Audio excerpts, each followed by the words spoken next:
2026 বিশ্বকাপে কি আর্জেন্টিনার জার্সি গায়ে দেখা যাবে লিওনেল মেসিকে শেষবারের মতো ফর ওয়ান লাস্ট ড্যান্স? আজ 1 এপ্রিল, তবে আপনাদের এপ্রিল ফুল করা বোকা বানানোর মতো কোনো প্রশ্ন এটা নয়।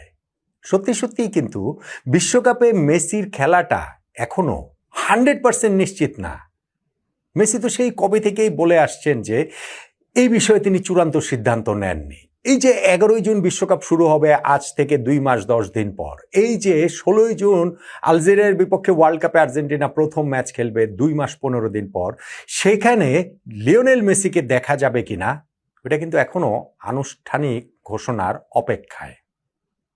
তবে আমার আন্ডারস্ট্যান্ডিং হচ্ছে এই বিশ্বকাপে মেসি খেলবেন।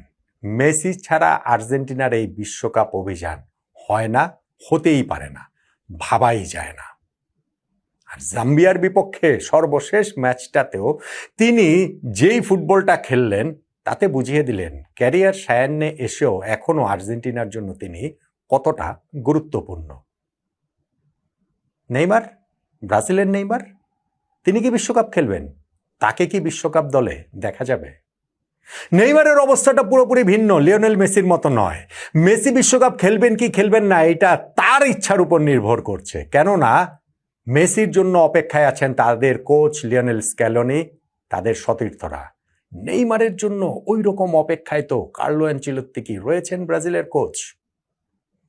গত বছর ব্রাজিলের কোচ হিসেবে দায়িত্ব নেওয়ার পর এখন পর্যন্ত নেইমার তার অধীনে একটা ম্যাচও খেলেনি, এবং বিশ্বকাপের দল ঘোষণা ব্রাজিলের করা আগে সর্বশেষ ম্যাচটাও যেহেতু ব্রাজিল খেলে ফেলল, এবং সেইখানটাতে নেইমারহীন ব্রাজিল ক্রোয়েশিয়ার বিপক্ষে 3-1 গোলে জিতল।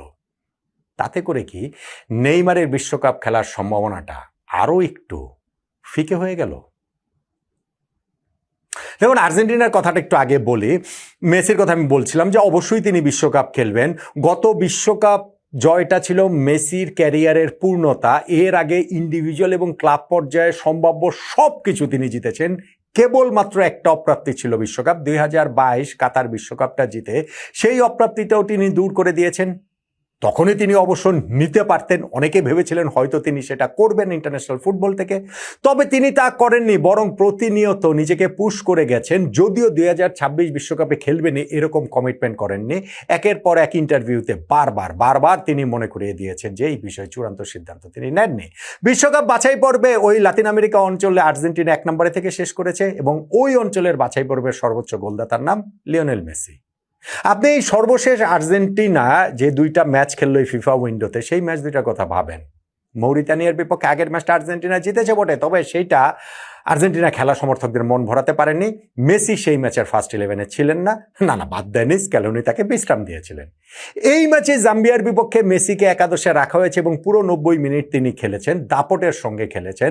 ফার্স্ট হাফে তার একটা দুর্দান্ত পাস থেকে হুলিয়ান আলভারেজ গোল করে আর্জেন্টিনাকে এগিয়ে নিয়েছেন। তারপরে অ্যালেক্সিস ম্যাকঅ্যালিস্টারের সঙ্গে একটা 1-2 করে মেসি নিজেও একটা গোল করেছেন। ফার্স্ট হাফে 2-0-তে এগিয়ে থাকা আর্জেন্টিনা সেকেন্ড হাফে আরও 3 গোল করেছে।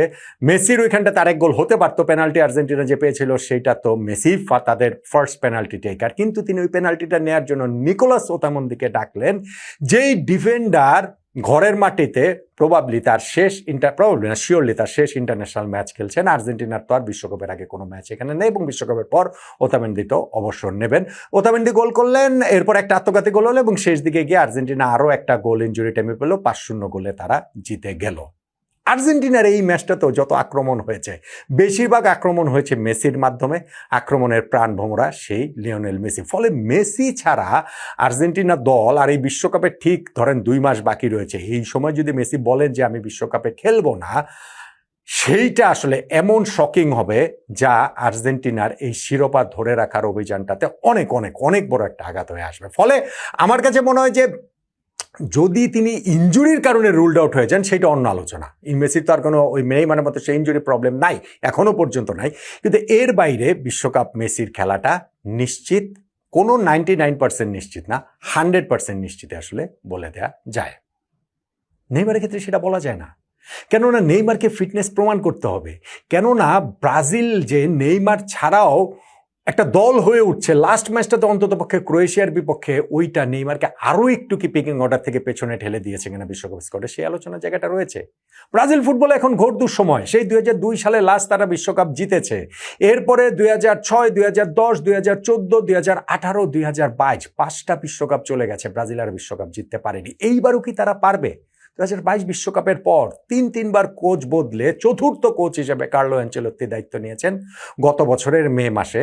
তার দায়িত্ব নেওয়ার সময়কালে নেইমারকে কিন্তু একবারও ডাকেন নাই। হ্যাঁ, নেইমার ইনজুরিতে ছিলেন। সেই 2023 সালে তিনি যে উরুগুয়ের বিপক্ষে ম্যাচটাতে ইনজুরিতে পড়লেন, এরপরে আর জাতীয় দলে খেলা হয়নি। কিন্তু এইরকম অভিজ্ঞ একজন ফুটবলার, 34 বছর বয়সী, 79টা গোল করে যিনি ব্রাজিলের ফুটবল ইতিহাসে ইন্টারন্যাশনালে সবচেয়ে বেশি গোল করেছেন, তাকে ছাড়াই কি ব্রাজিল বিশ্বকাপ খেলবে? ব্রাজিলের কিংবদন্তিরা কিন্তু সেই রোনাল্ডো বলেন কিংবা রোনালদিনিও বলেন, তারা নেইমারের পক্ষে ওকালতি করছেন। কিন্তু কার্লো অ্যানচেলত্তির মনে যে কি আছে কে জানে। দল ঘোষণার আগে ব্রাজিলের কিন্তু আর কোনো ম্যাচ নেই, ফলে সান্তোসের হয়ে ম্যাচেই তিনি যদি তার ফিটনেসটা প্রমাণ করতে পারেন, অ্যানচেলত্তি বলে দিয়েছেন ফিট যদি না হন তাহলে তিনি দলে, চূড়ান্ত দলে রাখবেন না কোনো ফুটবলারকে, তিনি যদি নেইমার হন সেটা সত্য। আর লাস্ট যে ম্যাচটা ব্রাজিল জিতলো এই ক্রোয়েশিয়ার বিপক্ষে, সেইটা নেইমারকে কি আরও পিছিয়ে দিয়েছে কিনা ব্রাজিলের বিশ্বকাপ খেলার সম্ভাবনা থেকে, ওই আলোচনাটা করছিলাম। দেখুন, এই ক্রোয়েশিয়ার কাছে হেরেই কিন্তু সর্বশেষ বিশ্বকাপের কোয়ার্টার ফাইনাল থেকে ব্রাজিলের বিদায় হয়েছে কোয়ার্টার ফাইনালে, এবং তারপরে নেইমার সহ ব্রাজিলের অন্যান্য দেশে কান্নার ছবিটা তো আসলে আমাদের মনেই রয়েছে, 4 বছর আগের সেই কথাটা। সেই ক্রোয়েশিয়ার বিপক্ষে ব্রাজিল জিতেছে। সপ্তাহের আগের যেই ম্যাচটা, সেইখানটাতে ফ্রান্সের কাছে ব্রাজিল হেরেছিল, শুধু সেইটা নয়, একেবারে যাচ্ছে তাই ফুটবল খেলেছিল। ক্রোয়েশিয়ার বিপক্ষে ম্যাচটাতে ব্রাজিলকে অনেক গোছানো ফুটবল খেলতে দেখা গিয়েছে। ইনফ্যাক্ট ফার্স্ট হাফের শেষ দিকে তারা প্রথমে অনেকগুলো সুযোগ তারা পেয়েছে, কুনিয়া কিংবা ধরেন ওইখানটাতে দানিলো, তাদের ওই চান্সগুলো, জোয়াও পেদ্রো, তারা গোল করার সুযোগ পেলেও সেটা পাননি। কিন্তু প্রথমার্ধের একেবারে ইনজুরি টাইমে গিয়ে দানিলো একটা গোল করেন, যেই গোলটা আসলে ফ্যান্টাস্টিক একটা গোল হয়েছে। কর্নার থেকে বল ক্লিয়ার করেছে ব্রাজিল, সেইটা পেয়ে ম্যাথিয়াস কুনিয়া একটা লং পাস যে দিলেন, সেই পাসের যে ওয়েট ছিল, যেই অ্যাঙ্গেলটা ছিল, যেইভাবে সেইটা ভিনিসিয়াসের কাছে যায়, ওইটা ম্যাজিক্যাল। ভিনিসিয়াস বলটা নিয়ে দৌড়ে ছিটকে গিয়ে তার মার্কারকে পেছনে ফেললেন। আবার যখন তিনি একটু পেছনে আসলেন, ততক্ষণে ক্রোয়েশিয়ার 3 ডিফেন্ডার তাকে ঘিরে ধরেছে। এর মধ্যে দিয়ে তিনি যেই কাটব্যাকটা করলেন বক্সের মধ্যে ফাঁকায় দাঁড়ানো দানিলোকে, সেইখানে ওয়ান টাইম প্লেসিং শটে গোলটায় পরিণত করে ফেললেন দানিলো। কয়েক সেকেন্ডের মধ্যে কাউন্টার অ্যাটাকে ব্রাজিলের একটা চোখ ধাঁধানো গোল। সেকেন্ড হাফে গিয়ে ব্রাজিল ম্যাচের শেষ দিকে গিয়ে একটা গোল খেলো 84তম মিনিটে। তাদের ওই জায়গাটাতে 2 ডিফেন্সের মাঝখান দিয়ে যেভাবে ওইখানে ফুটবলার বলটা পেয়ে গোল করলেন, ওইটা তাদের ডিফেন্সে একটা চিন্তার জায়গা তো রয়েছেই। কিন্তু এরপরে তারা 5 মিনিটে 2 গোল করে ফেললো ম্যাচের ওই শেষ সময়টাতে।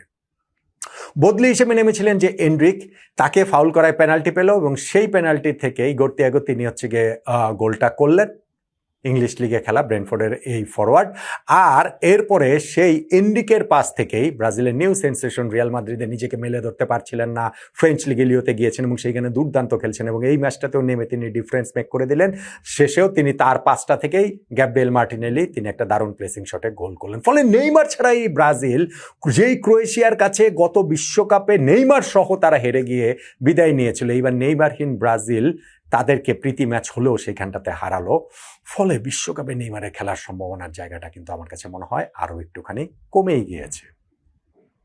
বিশ্বকাপে লিওনেল মেসি খেলবেন, আর্জেন্টিনার জার্সি গায়ে নিশ্চিতভাবেই খেলবেন, তবে ব্রাজিলের জার্সি গায়ে নেইমার খেলবেন কিনা আমার কাছে এখন পর্যন্ত তো মনে হচ্ছে যতটা খেলার দিকে তার চেয়ে বেশি প্রবাবলি না খেলার দিকে। স্পেশালি ব্রাজিল যখন এই লাস্ট ম্যাচটাতে ক্রোয়েশিয়ার মতো এরকম বড় প্রতিপক্ষ ইউরোপের গত 2টা বিশ্বকাপেই যারা সেমিফাইনাল এবং ফাইনালে খেলেছে তাদের বিপক্ষে ব্রাজিল জিতেছে, তখন কি নেইমার ছাড়াই বিশ্বকাপটায় ব্রাজিল খেলছে? কার্লো অ্যানচেলত্তির ব্রাজিল লিওনেল মেসি সহ আর্জেন্টিনা খেলছে, ওইটা আপনারা একেবারে নিশ্চিত থাকতে পারেন।